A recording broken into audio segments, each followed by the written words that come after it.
constitution de quelques années.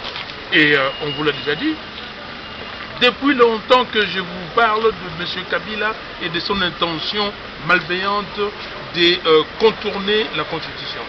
Depuis longtemps que je vous dis que M. Kabila multiplie les initiatives pour demeurer au pouvoir. Hier, on me disait, oui, vous vous acharnez sur M. Kabila. On me disait, oui, vous prêtez des intentions à M. Kabila. Maintenant, vous venez de voir, il est monté crescendo. Il a commencé par 3 sujets à l'ordre du jour. Il a dit 1. Comment faire pour que les anciens mineurs votent? 2. Le budget des élections. 3. La sécurisation des élections. C'est 3 points. Et après, on a tellement mis pression, il a dit non, calendrier consensuel. Il a ajouté les calendriers des élections.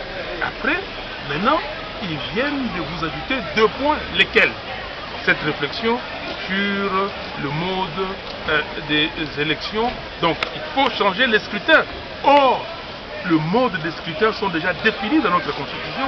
Il va les changer comment s'il ne change pas de constitution? 6, enfin, donc le 6e point, il dit qu'il faut réfléchir pour voir comment l'apport extérieur. Donc, quand les Occidentaux donnent de l'argent, des dons, des aides au Congo, et que cela ne puisse pas impacter sur la souveraineté du pays. Mais est-ce que vous pouvez trouver ça normal? Le budget du Congo est de combien? Et dans ce budget-là du Congo, l'apport extérieur est de combien? Pourquoi ils ne refusent pas l'apport extérieur au niveau du budget? Aujourd'hui, dans la ville de Kinshasa, il y a des problèmes qui se posent parce que l'Union européenne finançait l'enlèvement des immondices dans 8 communes. Aujourd'hui, que cela ne se fait pas, les communes sont sales, les immondices ne sont pas évacués. Mais pourquoi ils ne demandent pas à l'Union européenne d'arrêter toute aide à la RDC? M. Kabila demande de choisir entre le développement et la démocratie. Est-ce que ça peut simplement, cette question peut se poser? Qu'on choisisse entre le développement et la démocratie? Ça veut dire que M. Kabila a fait son choix.